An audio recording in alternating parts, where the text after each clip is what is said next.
رحمت للعالمین کی آمد کا ذکر ہے اور ذکر ہی ایسا ہے جو دلوں کو جوڑ دیتا ہے۔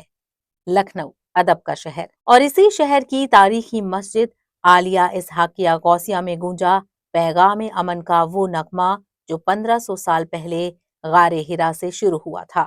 موقع تھا عید میلاد النبی کا اور محفل سجی تھی جلسہ سیرت کی۔ اسلامی کیلنڈر کے مطابق ہر سال 12 ربیع الاول کو پوری دنیا میں حضور اکرم حضرت محمد مصطفیٰ صلی اللہ علیہ وسلم کی ولادت کا جشن منایا جاتا ہے، جسے عید میلاد النبی کے نام سے بھی جانا جاتا ہے۔ اسی مبارک موقع پر لکھنؤ کی مسجد عالیہ اسحاقیہ غوثیہ میں ایک عظیم الشان جلسے کا اہتمام کیا گیا۔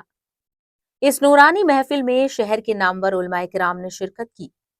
جلسے میں علماء نے نبی کریم صلی اللہ علیہ وسلم کی زندگی اور ان کے پیغام کو یاد کیا۔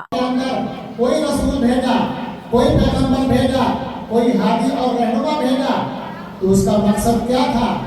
یہی مقصد تھا کہ اس کی اتباع کی جائے، اس کی اطاعت کی جائے، اس کی پیروی کی جائے۔ بتایا کہ آپ صلی اللہ علیہ وسلم صرف ایک مذہب کے نہیں بلکہ پوری انسانیت کے لیے رحمت بن کر آئے۔ علماؤں نے کہا، نبی صلی اللہ علیہ وسلم نے فرمایا، بھوکوں کو کھانا کھلاؤ، نماز قائم کرو، اپنے پڑوسیوں سے حسن سلوک کرو، کسی کا برا مت سوچو، کسی بھی مذہب کو برا مت کہو، اور سب سے بڑی بات، جس ملک میں رہو اس ملک سے محبت کرو، یہ ایمان کا حصہ ہے۔